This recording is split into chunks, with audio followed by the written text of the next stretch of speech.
Rússia na mídia do Brasil. Amigos da Voz da Rússia, hoje é segunda-feira e, como em toda segunda-feira, temos aqui o nosso quadro A Rússia na mídia do Brasil, cujo titular é Sergei Monin. Olá, Sergei. Olá, Lincoln, tudo certo? E contamos hoje com a presença de Alexander Medvedovsky. Alô para todos. Alexander Medvedovsky, diretor do grupo Mir Mídia, e o nosso já conhecidíssimo Alexander Krasnov. Oi, Lincoln, tudo bom? Olá. Tudo bem? Sergei, imagino que os assuntos dominantes sejam Ucrânia, Crimeia, Rússia, Ocidente, União Europeia, Estados Unidos. Exatamente, como eu venho falando nos últimos quadros, tem sido difícil achar matérias sobre Rússia na mídia brasileira que não seja vinculado à Ucrânia. Sem dúvida é o assunto mais importante da política internacional de uma forma geral, e nessa semana a gente começa de uma forma até especial porque tem um destaque muito maior agora, tendo em vista o referendo, né, que houve na Crimeia ontem no domingo. Para começar a conversa aqui, começar o debate, citando os principais destaques na mídia brasileira, foram as manchetes de capa na maioria dos jornais, nos sites de notícias, destacando a vitória do referendo em relação à posição de quase 97% da população da Crimeia a favor da anexação da República Autônoma à Rússia. E as matérias, de uma forma geral, destacaram a notícia, principalmente, e, por outro lado, também mostrando a Crimeia em festa, comemorando o fato. Bom, vou passar a bola para os outros convidados aqui, para o nosso debate ficar mais dinâmico, mas destacando esse fato e, claro, esse momento surgem várias análises diferentes, né? Então, de fato, o que a gente pode ver de forma positiva é que observa uma tendência um pouco mais positiva da mídia no trato em relação à Rússia, porque é o momento em que todo mundo busca entender cada vez mais o que está acontecendo na Ucrânia, a geopolítica naquela região, enfim, a situação das etnias, dos idiomas, e observa uma tendência menos estereotipada da mídia, buscando entender mais, principalmente com a questão da Crimeia, porque acho que foi um fato novo para o Ocidente, de uma forma geral, para o Brasil principalmente, entender aquela região que ninguém conhecia direito. E a questão da maioria da população daquela região ser russa foi um fator que mudou um pouco a visão da mídia em relação à Rússia, tratando talvez a postura do país de forma talvez menos belicosa, agressiva, tentando entender a complexidade da região. Alexander Medvedovsky, você esteve até quarta ou quinta-feira passada em Moscou, na Rússia, observando de perto todos os acontecimentos que envolvem o país. Já teve tempo de, chegando aqui, ver a mídia brasileira, como a mídia brasileira está interpretando e analisando a situação. A mídia brasileira está sendo fiel, está entendendo o que de fato está noticiando? Eu saí do Brasil depois dos Jogos Olímpicos. Nós falamos aqui no programa que a cobertura da mídia brasileira não foi 100% fiel aos acontecimentos. E fiquei surpreso positivamente, e concordo com o Sergei nesse sentido, que a cobertura dos acontecimentos na Ucrânia foi da maneira mais objetiva, apesar que vários detalhes fugiram da opinião das jornalistas brasileiras. Por exemplo, ainda existe o termo Rússia agressor. Isso é um termo, do meu ponto de vista, discutível. Só se você olhar as fronteiras da OTAN em 1990, quando Reagan prometeu a Gorbachev não fazer um passo para frente das fronteiras da OTAN na época. Desde 1990 até 2014, vários países da ex-União Soviética viraram campo fértil para forças da OTAN, e agora acontecimentos na Ucrânia está confirmando isso. Outro fator que eu queria citar, várias vezes aparece na imprensa brasileira termo governo pro-democrático da Ucrânia. Eu queria discutir esse termo também. Será que podemos chamar governo pro-democrático que chegou ao poder da maneira como chegou, descumprindo todos os acordos, se apoiando na força paramilitar, entidades pró-fascistas com agressores contra a população russa, outras etnias, mortes, e escandalosa situação com os francos atiradores que vazou na conversa telefônica do representante da Comunidade Europeia e Ministério das Relações Interiores da Estônia. Mas, de maneira geral, cobertura bastante fiel, e nós podemos dizer que, essa vez, a imprensa brasileira acertou os termos principais do problema. Alexander Krasnov, desde o fim do ano passado, desde novembro, dezembro, a Ucrânia tem dominado muito o programa Voz da Rússia, e você e Arnaldo Risenberg têm comentado muito e tentado analisar da maneira mais explícita possível o que de fato acontece na Ucrânia. Eu me lembro que na semana passada, nós dois conversando, eu e você, eu até disse, Krasnov, seria até interessante a gente explicar aos nossos ouvintes a geografia, como é a geografia daquela região, o que é a Crimeia, o que se chama de Ucrânia Oriental, o que se chama de Ucrânia Ocidental, e você fez uma explanação bem detalhada, acredito que tenha sido muito útil para os nossos ouvintes. Na verdade, Lincoln, hoje eu tive a oportunidade de ler não só uma nota numa das maiores mídias brasileiras, que falava do resultado do referendo na Crimeia, como também entrei nos comentários de usuários, brasileiros, público em geral. E eu me surpreendi com o grau de informação, né, que o pessoal já tem. Parece que todos eles se informaram através do nosso site, eu não sei se ouviram um programa. Quer dizer, as pessoas que entram no site da mídia brasileira explicam, na verdade, aquilo que eles pensam. E essa linha, né, que a gente tem mantido, como a Crimeia sempre foi da Rússia, né, foi uma tese que vários deles colocaram, mas a Crimeia sempre foi da Rússia, eles querem voltar a ser da Rússia, né? Pelo menos essas coisas básicas, até um certo tempo atrás, não eram do conhecimento do grande público brasileiro, né? Ou a fase, aliás, não só eu e o Arnaldo, como também os nossos comentaristas, como o próprio Fabiano Melnick, por exemplo, que teve várias ocasiões que ele fez uma análise bem detalhada, né, da situação étnica, da situação cultural, política, histórica da Ucrânia, publicou alguns artigos também a respeito, né? Tudo isso ajuda a entender, né, a situação. E eu só queria destacar mais um detalhezinho do que eu gostei também, como o Alexander Medvedovsky acabou de falar, na cobertura, do jeito que a imprensa brasileira fez a cobertura. Primeiro, eles separam sempre as coisas, ou seja, o referendo para eles é uma coisa, eles noticiam o resultado do referendo. Depois, a parte do Ocidente, dos países como os Estados Unidos, que não aprovaram, não reconheceram, é colocado como um assunto à parte, quer dizer, não ligado diretamente, que não acaba com o resultado desse referendo, que não cancela, né, por assim dizer, esse ato político, né, que foi um voto popular.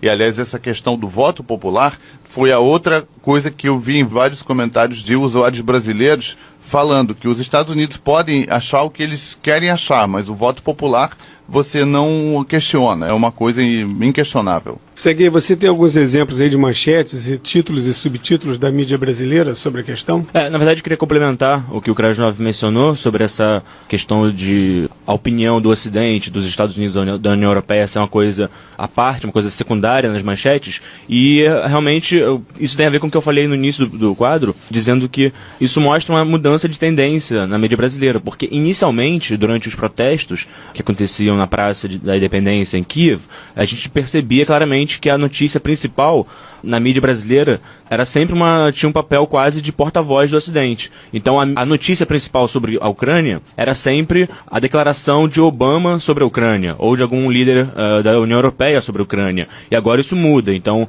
a importância de uma opinião, declaração de um líder ocidental virou como subtítulo. E inicialmente não. Inicialmente, de fato, a mídia correspondia a uma função de porta-voz do Ocidente. Isso acho que a gente concorda aqui que teve essa mudança de tendência positiva. Agora eu gostaria de citar, eu citei no começo do quadro que surgem muitos pensadores agora, muitas análises de especialistas e opiniões ainda divergem sobre a Ucrânia. Então, dois artigos opinativos que eu observei na mídia mostram essa abordagem diferente. Primeiramente, na Carta Capital saiu uma matéria que, na verdade, era uma repostagem de um artigo que saiu na Deutsche Welle, mas saiu em português traduzido na Carta Capital, dizendo que a Rússia, nessa questão da Crimeia e da Ucrânia, ela corre o risco de se isolar. Então, o artigo, claro, sendo da Deutsche Welle, tinha uma tendência mais pró-Ocidente. E nisso, o artigo mencionava que a Rússia não tem o medo, às vezes, de apostar numa sanção, de responder a sanções, e por isso pode chegar a um isolamento frente à União Europeia e ao Ocidente de uma forma geral. Para que o nosso ouvinte entenda, a Deutsche Welle é uma empresa de comunicação do governo alemão. Exatamente. Em contrapartida, no Zero Hora, foi entrevistado, inclusive o nosso colunista aqui, já citado pelo Krasnov, o Fabiano Melnichuk. E ele cita um dado interessante, que a postura da Rússia na verdade, é uma materialização, são as palavras dele, da promessa que a Rússia fez no período pós-União Soviética, que era o de proteger a população russa no espaço fora da Rússia. Então, não conseguindo cumprir essa promessa nos anos 90, porque a Rússia estava completamente em crise, em um momento que muita população russa em outros países foi renegada a uma espécie de cidadão de segunda classe, com problemas de idioma, de preconceito, agora a Rússia consegue se manifestar de forma mais assertiva e, por isso, usa esse argumento humanitário de proteger a sua população na Ucrânia e na Crimeia, principalmente. Por isso, é uma contrapartida interessante de duas análises que eu observei na mídia brasileira. Eu queria participar um pouco mais nesse debate, porque a história mundial é muito interessante, muito engraçada, e às vezes se esquece muita coisa.